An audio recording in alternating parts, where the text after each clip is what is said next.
Now, in module number 1, we're going to take a look at an overview of the power steering system. Now, at the end of this module, you'll be able to understand basic features and components of the power steering systems. Here, we see the complete power steering system and its various components. Basically, we have our power steering pump, usually mounted on our engine, and we have our hoses and lines. This is transmitting our fluid to our power steering gearbox from our pump and returning the fluid back to our pump. We have a reservoir. This maintains our power steering fluid level, stores our fluid. We have a power steering cooler, usually mounted out in front of the vehicle, to go ahead and keep our power steering fluid cool, and we'll talk about the importance of keeping our fluid cool here in just a few moments. And again, a power steering gearbox or steering rack depending on vehicle application. Now, this is the basic power steering system. There are some other components on some other vehicles that we'll get into a little bit later as well. But with that, let's go ahead and keep on moving. The basic power steering pump hasn't changed much over the years, guys. It's still a simple hydraulic pump using the same basic pump design we've seen since the 1950s. Now, most vehicles still use some version of the vane and rotor pump. However, we see power steering used in most vehicle applications, and some of the requirements have changed as power steering demands have increased over the years. Now, one of the changes is the increased amount of pressure the pump needs to deliver. Now, originally, pumps functioned at 600 to 700 psi. However, due to the increased tire size and weight of our modern vehicles, pumps often function at over 1,200 to 1,400 psi and upwards of 1,700 psi or more on some of our hydro boost applications. Another demand on the pump is that the systems are operating at higher temperatures and under higher loads. Also, underhood temperatures have increased dramatically, causing power steering fluid to break down and varnish even sooner than before.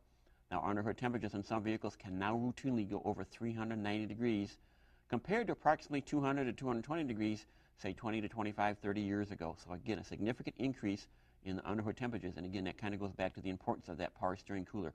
We're trying to keep that power steering fluid cool, keep it from varnishing up and breaking down as soon. Overall, in our power steering system, little have changed. And what you see here is that a 1988 Chevy 1500 and a 2009 Silverado here both use the same power steering pump part number, and that's at 36-517250. As a matter of fact, this same power steering pump part number here is used in vehicles as early as 1980. So again, while we say the pumps and the components haven't changed much, the conditions have. All right, here we have a cutaway drawing of our typical rotor dynamic or rotor vane style power steering pump. What I want to do is show some of the internal components and the importance of our power steering pump and basically how it works here. We're going to start off by showing the return hose fitting here. And again, this is where our fluid is returned to our pump. Pulled in here into our reservoir, and this is where we maintain our fluid level in here. Our capstick to check the fluid level. The low side, or the suction side, this is where the fluid is returned and pulled into the power steering pump here and actually pressurized by the rotor and vanes right here. Now, as this pressurized is run back out or pressurized out the pressure hose fitting out to our gearbox or our steering rack. Now, something very important here is notice this passageway here. And our relief valve, pressure relief or flow control valve, matter of fact, they're usually a combination of both right here. And what happens is this ball, this little check ball and spring is seated here. And as excessive pressure or flow builds up, we move this ball off the seat against the spring pressure and we bypass it back to the low pressure side of our pump here. Again, this is very important. This is how we maintain adequate flow and pressure within our power steering system. And this is a really important player here as we're going to find out here in just a few minutes how critical this is in cleanliness and the operation of our power steering system here. In module number 1, we discussed the various components that make up the power steering system. We discussed how little the basic power steering pump has changed over the years, but we also see the increased demands of today's power steering pumps.